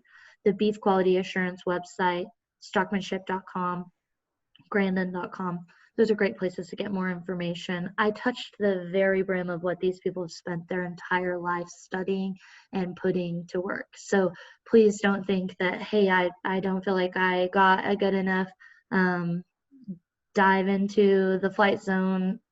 There's so much information on that on grandin.com. So please use these references for your use in the future to learn more. Like I've mentioned several times, don't hesitate to catch up with me. I'll leave this on here for anybody who wants to reach out, email, text, call, whatever. I'm on social media. I usually share about my little bratty kids so you can get a good laugh at them. But a few things about being a vet and being a mom, and just trying to stay above water for the most part. And then with that, I'll entertain any questions. Don't forget that you do have to type them in, since we can't unmute everyone from the presentation view. So if you have any questions, I'm happy to answer those. Well, thanks, Dr. Rooney, for sharing those ideas and tips with all of us this afternoon at this Cattle U. We do have a few questions that have come in while you're giving your presentation. The first one is, we keep hearing about the trend now for larger feedlot cattle. And because of this, we've had to back up some processing time, so we need to adjust our methods to these heavier cattle. How are we emphasizing that to our employees? This is a huge problem right now. While our feed yards are not current, while we are struggling to get cattle on the show list taken to the packer, it's a challenge for everyone. I have been shocked about how well the cattle have done in the feed yards that I go to. I'm shocked about how we can put more weight on them and not see some of the detrimental effects that I thought we would. One thing I would highly, highly recommend, and especially those of you in Western Kansas, we tend to think we don't have any humidity. And I'll use an example of something that just happened to me this summer.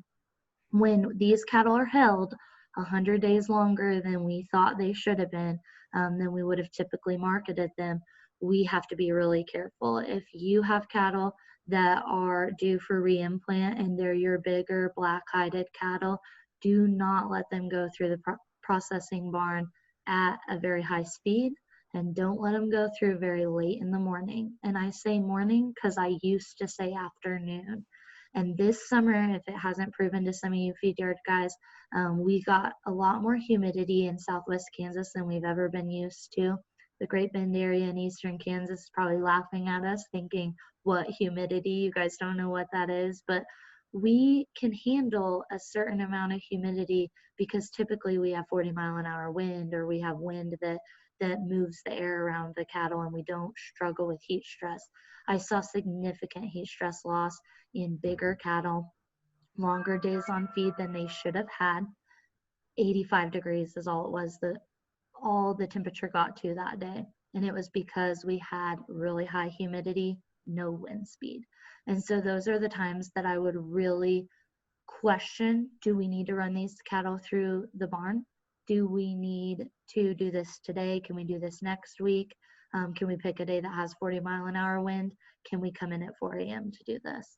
If cattle have the opportunity to cool off overnight, and there's a lot of work being done in Australia, particularly with the residual heat load that cattle endure at the feed yard.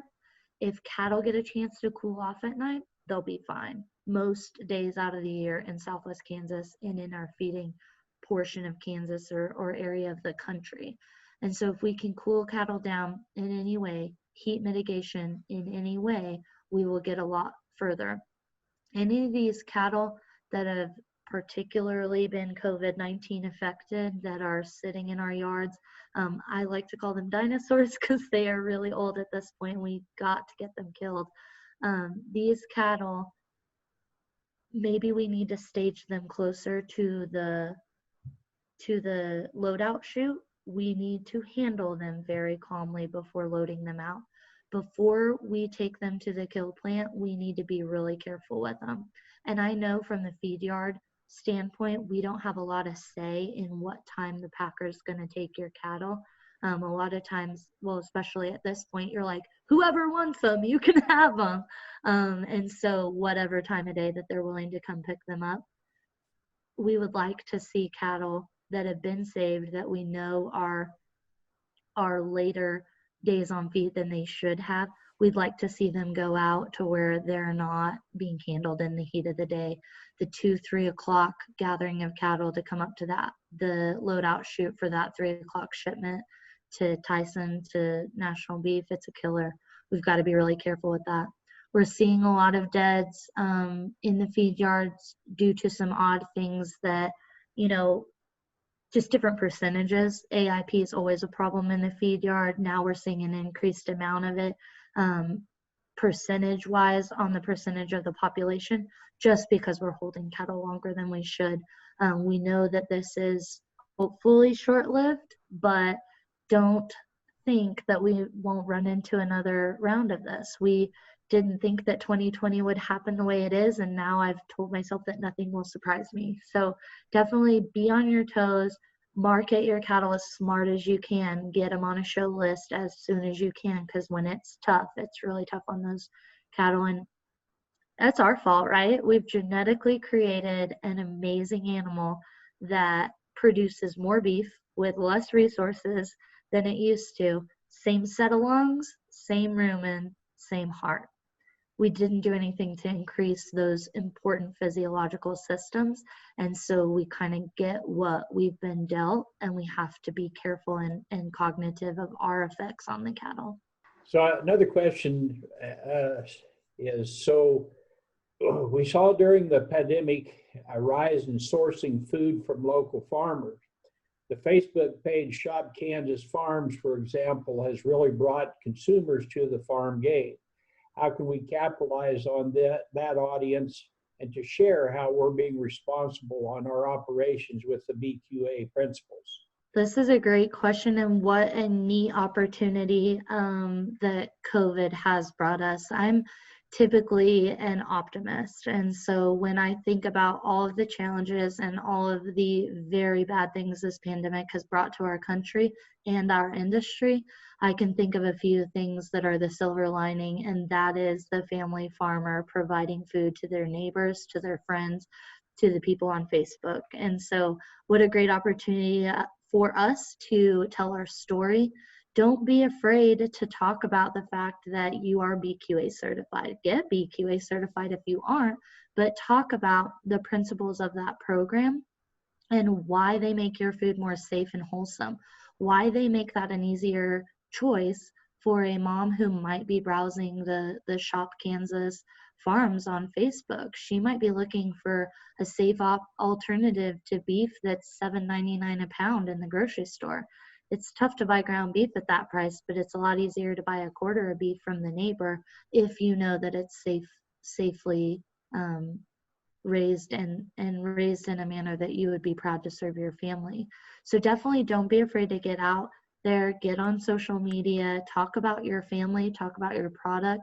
Nothing's better than a mom or a dad saying that I'm willing to feed this to my family, because it's true, first of all, and it tugs at people's heartstrings.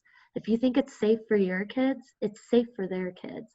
And my kids eat the same beef from the feed yards that I go to every day. They drink milk. Well, most of our milk goes to a dry plant, so they drink a lot of milk, but they don't drink it directly from the dairy because that would be unsafe.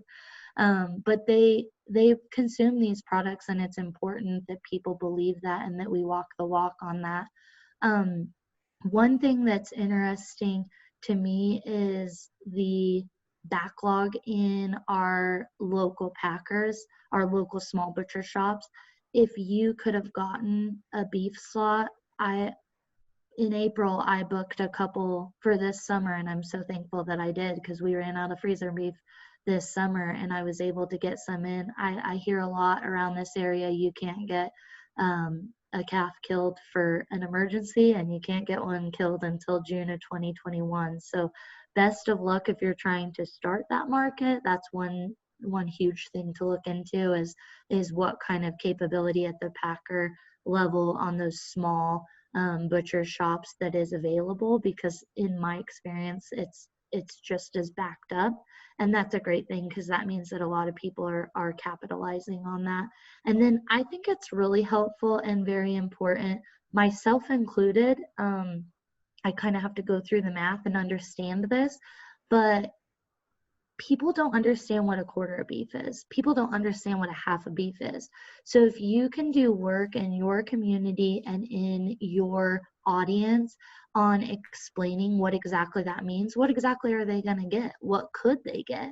My family does not eat roasts very well. We turn all of our roasts into beef jerky or fajita meat. We will eat fajitas like none other. We need to tell our consumers that that's an option, because their extent on picking out cuts of beef is what's available at the grocery store.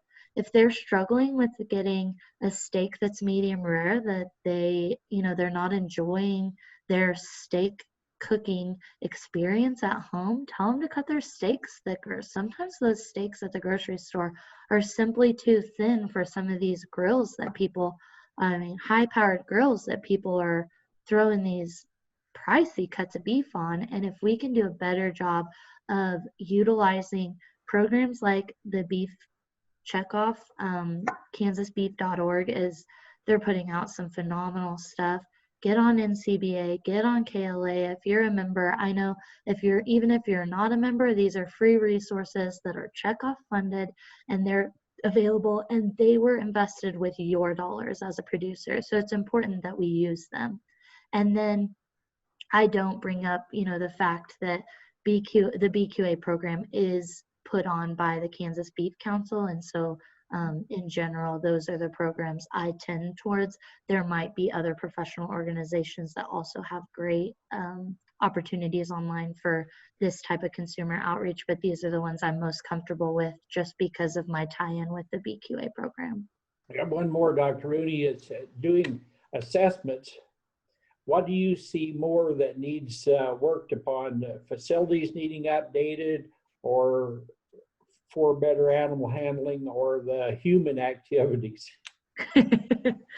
So on the assessments, honestly, at the bigger feed yards, dairies, heifer developments, and where they're running 40, 50,000 head a year, we don't see trouble with the actual human aspect of it very often when the assessor comes through. When I go to do my assessments, they know exactly what I'm looking for, and they perform very well under those circumstances. But I will say I can do a good job of catching their bad habits, because they can't get rid of the bad habit to go grab the electric prod. Just because they didn't use it, if I saw them lean towards it or want to go pick it up, I've already marked it down in my head that, hey, they probably use that a lot more often than they did today. I should have a talk with them or their manager. When I'm looking at smaller operations, and I work in a lot of big operations, I understand that there's good and bad with both. There's just different zeros added to the balance sheet. That's simply the difference. Is the risk is the same, the investment's the same. We've just added zeros, right, to the cost and to the profit. And so in these smaller operations, I get that you can't go in there and invest in a beautiful processing barn that's, all concrete, easy to clean, wonderful to work in, quiet, just a show place of a processing barn. I get that. It's very easy to set up a bud box in the pasture with a couple of panels and do it correctly. and study it before you get out there with your baling wire and decide like, hey, this is how we're going to do it. If you studied it and you understood it and you were excited about it, your cattle will move through it very simply. And all it took was a stack of panels. So those kinds of things, I've seen some really good. AeroQuip, I believe, has a bud flow tub out that I've worked in recently quite a bit with people. And again, no financial obligation to that company. I just have a lot of clients that use them. We get a lot of good results in cattle handling out of the bud flow. I like that operation. Maybe 3 or 4 of your ranching buddies in your area invest in one. Then you'd all have to agree that you can only work your cattle on separate days, but it might help spread out the cost. When I'm doing assessments, number one is record keeping.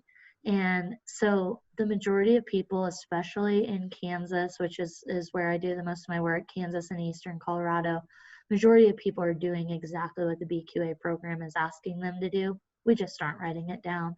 And these big feed yards, these big dairies have robust software systems, but it doesn't matter if you have 30 cows and that's your second job and it's your hobby and you love being a part of it and you love being able to calve with your kids and your grandkids in tow. You can use a steno pad. You can write things down and provide documentation. We can get an Excel spreadsheet set up and have the correct things written out. The BQA program requires that you write out your SOPs. They have templates for them. They're really easy to use because I created them all. So you can just fill them in, and then you can definitely go in there and say, you know, nope, it's Dr. Tera's job to train on animal handling every year. It is James's job to go in and check withdrawal dates before we slaughter any animals. It is Nick's job to make sure that our emergency action plan is up to date and ready to go, and our people know who to call. I've run into some clients on this southwest corner of the state. When you call 911 on your cell phone, you have no idea where it goes, right? You're just dialing 911. And so who are we calling? Who are we trying to reach? If we're in pasture XYZ up by the McCutcheon place, who do we need to respond to our emergency? Because these are real problems that happen, and that's what the BQA program encourages you to do, is get some of that record keeping out of the way during the winter months when you're not as busy. Get some of that stuff established so that everyone can go, hey, we need to call whatever county fire department because we've got a problem. Those kind of things are really important because at the end of the day, like I talked about in my discussion, human and animal safety is paramount in that order. And so the BQA program does not forget about that. But in my experience, record keeping is where we lack in the beef industry big time. Part of that is due to our non-vertical integration. It's easier to record keep when you have the animals from birth to slaughter. It gets a little bit more difficult when they change hands throughout the process. But that doesn't mean that we can't do a good job, and it doesn't take a lot of time. We think it does because nobody likes doing paperwork. If we all like to do paperwork, we'd be working at an accountant's office or we'd be working at a bank because that would be our forte. So challenge yourself and do a little bit better job of record keeping in an area you know you're weak at, because you know, hey, the industry as a whole is weak at this and we can do better. We can be better. Okay, one more, Tera, and it's a kind of a two-part question. So it goes, is there any difference in the training between for a processor from receiving to the kill floor? And the other part to that question is, are there any do's and don'ts with working cattle with dogs? So I will touch on the processor side first. Actually, moving cattle into the processing plant has been revolutionized by Temple Grandin. She has worked with all the major packers. She's done a wonderful job of teaching them how to move cattle, training them. A lot of the big packers have that done very well. When you're going, it's a lot like many of them unload out of a bud box or load into out of a straight alleyway.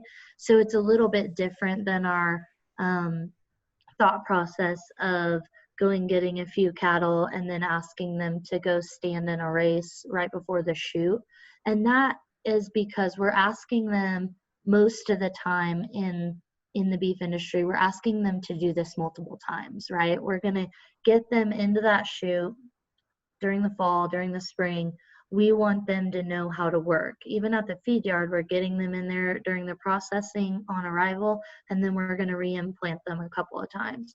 And so a lot of our principles are based on keeping cattle moving and just not letting their feet stop when we're going through the processing barn, to keep their stress down, keep them calm. They're not sitting in a holding area. And some of the processing where they have right up to the slaughter plant is more of a holding pen style, and it's a little bit harder to train. I don't know of any specific training available online for that.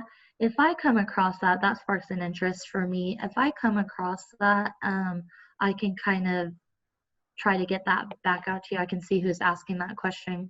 So Curtis, I could maybe get that to you if I come across anything online as far as a resource. But I personally don't know of anything online that's available, mostly because our packing plants are, they're doing their own in-house training. And then he's kind of asking that more probably on a smaller scale, locker type plant. Those are hard as well, mostly because the ones I've looked at for people are on the edge of town or in town, and it's very difficult. The holding space they don't have before there, before where their knock box is, they don't have a ton of holding space. It's hard to get animals in and out of there. The big thing I think on that is making sure that we are shielded from the public at that point. We know those animals are treated with respect on their way to going to be slaughtered, and we need to make sure that that process may take a few more cattle prods. It may take some movement. If we can try to get that, I like a bud box system even for the small packers. And so sometimes looking through that, their facility, their constraints on their square footage available, it can be kind of difficult. So on a small packer level, I feel you there. Most of the time it's a square footage issue. Sometimes we can think about a more creative way to get cattle to move through there, but sometimes it's just one or two head that we've got to get through, and it is difficult. Onto the do's and don'ts on working with dogs. I've seen some really good working dogs, and I've seen some really poorly trained working dogs. And what's funny to me is the people who have really poorly trained working dogs don't know that they have really poorly trained working dogs. And in fact, they think they're the best thing since sliced bread. And I would never introduce anything to a cattle working event that does not make things calmer or does not make your life easier. I've seen an entire group of 32-plus-year-old bulls gathered out of a pasture, moved into a loading area and onto a semi with two dogs. The cowboys never left their horses. I'm not even sure why they saddled them up. The dogs were so efficient. They didn't bite, they didn't yap, they knew the flight zone of the cattle, and they got in it, and they were able to get those cattle to do what they wanted. They utilized pressure and release principles, just like I talked about with humans. And the only difference is, I believe the flight zone on a good cattle working dog, the flight zone of animals is much smaller. They'll allow a dog to get a lot closer. Which can be dangerous for your dog if they don't know what they're doing and they get kicked. And I've seen some cattle working dogs that just, they nip and yap and holler, and then the cowboys are hollering at them the whole time, and cowboys and cowgirls are hollering at their dogs the whole time, and that's just added noise. It's background distraction when everyone could have just put the dogs in the truck and gone and moved some cattle. They already had the horses saddled up, so why not? I understand that your dogs do need time to train and learn, but a lot of times if you can get your dog trained up with a veteran dog, you'll do a lot better. Because I won't even see a rookie dog with a good veteran dog. You won't even notice the rookie because he'll just get it done because he has someone to follow. The big thing on dogs is make sure, as a veterinarian, make sure they're still treated with an annual rabies shot. Make sure that they don't lapse on their vaccinations, as can commonly be done on cattle dogs, because they're a working athletic part of your operation. Just make sure that, because one nip on a kid's hand at the branding and you've got a public health issue. We've got a potential that this child now got bit by a dog that doesn't have a rabies vaccine. So those kinds of things from a veterinarian standpoint, definitely treat them as if they're the athletes that they are and make sure they get their annual rabies. And then, as any good farm dog, make sure they get dewormed every once in a while, because holy cow, I see some farm dogs consume some things that they just need a good deworming. Just doesn't take but a little squirt of that Ivermectin, does it? Oh, don't go off label there. Definitely follow the recommendation of your local veterinarian. Well, that just about wraps up our news session. Thanks again for all joining us, and thanks for our speakers, Dustin Aherin and Dr. Tera Rooney Barnhardt, for their insights. Join us again at 6 p.m. when Jeff and I will be talking about several different fun topics, the Oklahoma State University's Darrell Peel, and our popular marketing panel. And that panel is going to be made up of Preston Smith with Imperial Livestock in Imperial, Nebraska, Jeff Slatton, the Beaver Stockyards in Beaver, Oklahoma, and Joe Benham from the Winter Livestock here in Dodge City. That session will begin here about 6 p.m. So grab your supper and join us and come on back. If you like this format, or there's something that we can do different, let us know. All the registered attendees will receive a survey in their email boxes. You'll be reinventing the programming right now, and we could sure use your feedback to make sure that we craft our session topics and times that help you. Thanks for helping us make a better experience for you and your future. And on behalf of the High Plains Journal, thanks for writing with us. We'll see you here at 6 p.m. for our next session. Dirt road in a gooseneck, saddle up with me. Dry land in God's country, crops far as I can see. The headlights on both ends of my heat day.